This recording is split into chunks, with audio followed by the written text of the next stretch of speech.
Dr. Richard Land, a commissioner with the United States Commission on International Religious Freedom, said today at a press conference held to announce the release of that commission's annual report that religious freedom conditions in Iran have worsened during the past year. In Iran, government rhetoric and actions worsened conditions for nearly all non-Shia religious groups, most notably for the Bahais, as well as Sufi Muslims, evangelical Christians, and members of the Jewish community. The Commission has decided to designate Iran as a country of particular concern again because the situation has worsened.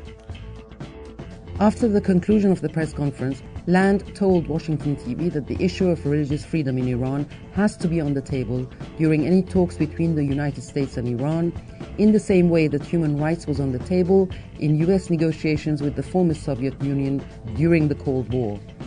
Secretary of State George Shultz always talked about human rights and the right of the refuseniks, and we've also made the same kind of stipulation with North Korea, that when it comes to talks with North Korea, that human rights and religious freedom being one of those human rights needs to be part of the total package, and that the United States of America and its government should not separate human rights discussions and religious freedom discussions from the other policy concerns. The U.S. State Department said on Thursday that Iran remained the most active state sponsor of terrorism in the world.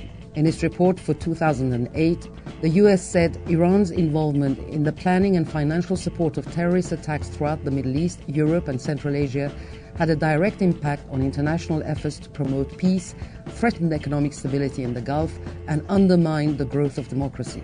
Cuba, Sudan, and Syria were also designated as state sponsors of terrorism. In response, Iran's Foreign Minister Manouchehr Mottaki, who was in Havana, Cuba, to attend a meeting of the non-aligned movement, said that the United States was not in a position to pass judgment on other countries. With its support for the Zionist regime, racism, occupation, and everything that has taken place at Guantanamo prison, America is not competent to accuse other countries, Mottaki said, according to the official IRNA news agency.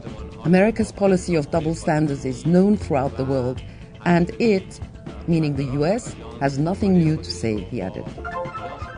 Defense Secretary Robert Gates on Thursday urged lawmakers to quickly approve $83.4 billion for the wars in Iraq and Afghanistan and for assistance to Pakistan. The funding request, which covers the remainder of fiscal year 2009 on 30th of September, includes $75.8 billion for combat operations in Iraq and Afghanistan and $7.1 billion for State Department projects.